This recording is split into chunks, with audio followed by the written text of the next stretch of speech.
हे काय आहे मला सांगाल का? हे बघा, हे बघा, जवळून दाखवते तुम्हाला. हे बघा काय आहे हे सांगा. हां, याच्याने केस पण धुतात. आणि हे केवढं मोठं झाड आहे आमच्याकडे. हे बघा भरपूर सारे पडले, छोटे पण आहेत मोठे पण आहेत.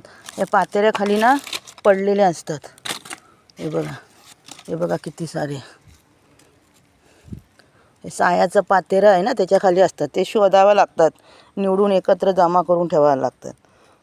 सांगा बघू काय आहे. हे आहे रिटा बोलतात ना, रिटा. शिकाय काय नाही आहे, हे रिटा आहेत. रिटा याच्याने कपडे पण धुतात, केस पण धुतात, केस स्वच्छ निघतात. दिसतात ना गोल गोल बारीक बारीक. हे बघा किती मोठं आणि किती सारे लागलेत ते बघा. खूप मोठं झाड आहे बघा, आहे ना. हे झाड त्याचंच आहे बघा, पांढरं झाड असतं. हे एवढ्या मी गोल्या केल्या बघा. हे बघा जमा करून आहे ना दुकानामध्ये विकतात सुद्धा. दुकानवाले विकत घेतात. तुम्हाला सांगू का, सोनार लोक सुद्धा हे वापरतात. हा, सोनारांच्या दुकानामध्ये पण असतात हे रिटा.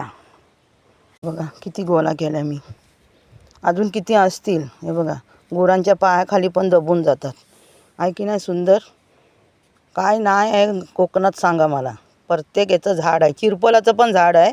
मी तुम्हाला दाखवीन एकदा. किती चिरपलं खाली पडलेली असतात.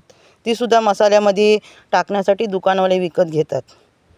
चला तर मग भेटूया पुढच्या व्हिडिओत. धन्यवाद.